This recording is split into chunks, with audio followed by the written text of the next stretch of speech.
शहरातल्या पोरीने घरच्या घरीच केलंय चेहऱ्याचं क्लीनअप. नमस्कार मंडळी, माझं नाव पल्लवी. सुरुवात करते आजच्या व्हिडिओला. सकाळी उठल्या उठल्या आरशात स्वतःचा चेहरा पाहिला. म्हटलं किती काळी मैना दिसायला लागलीयस ग.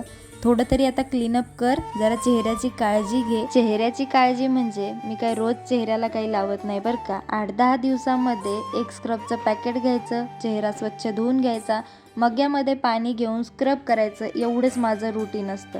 ते पण 8-15 दिवसानंतर. आता इथे मी मग्यामध्ये पाणी घेतलंय, स्क्रब हातावर काढून घेते आणि चेहऱ्याला घसा खसा खसा खसा घासणीने घासल्यासारखं घासून घ्यायचंय.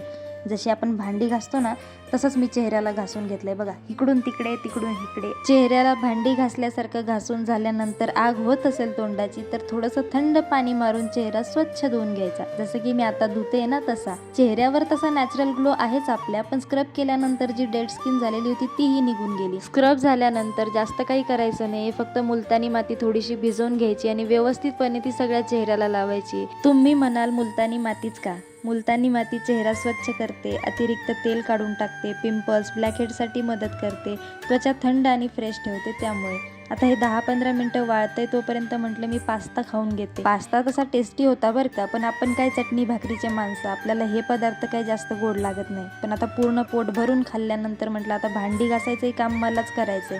बघितलं का, पोटावर हात फिरवला आणि गेले मी भांडे घासायला. इथे एवढे सारे भांडे होते, मी 5 मिनिटात चुटकी वाजवता सरशी सगळे कंप्लीट केले. त्यानंतर इथे आपली मुलतानी माती देखील सुकलेली होती. म्हटलं आपण चेहरा स्वच्छ धुवून घेऊयात.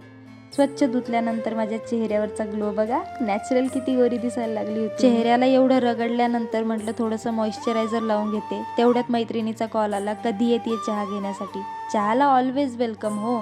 मग फटाफट मेकअप करून घेतला, उरले सुरले डोक्यावरचे 4 केसही बांधून घेतले. तसं नाही म्हणा, आता जरा बरे झालेत बरं का. ह्या केसांना बरं होण्यामागचं कारण काय आहे ते मी तुम्हाला थोड्या दिवसात लवकरच सांगणार आहे बरं का. चहाची वेळ आणि मूड दोन्हीही झालेले होते. तुम्हाला तर माहिती आहे, वेळ काळ मी चहासाठी काही बघत नाही. इथे ह्या मॅडम माझी वाट बघून बघून परेशान झालेल्या होत्या. म्हटलं चला आजची पार्टी मेरी तरफ से. मग काय, आम्ही तिघांनी चहा घेतला. व्हिडिओ आवडला असेल लाईक करा, शेअर करा, सबस्क्राईब करा.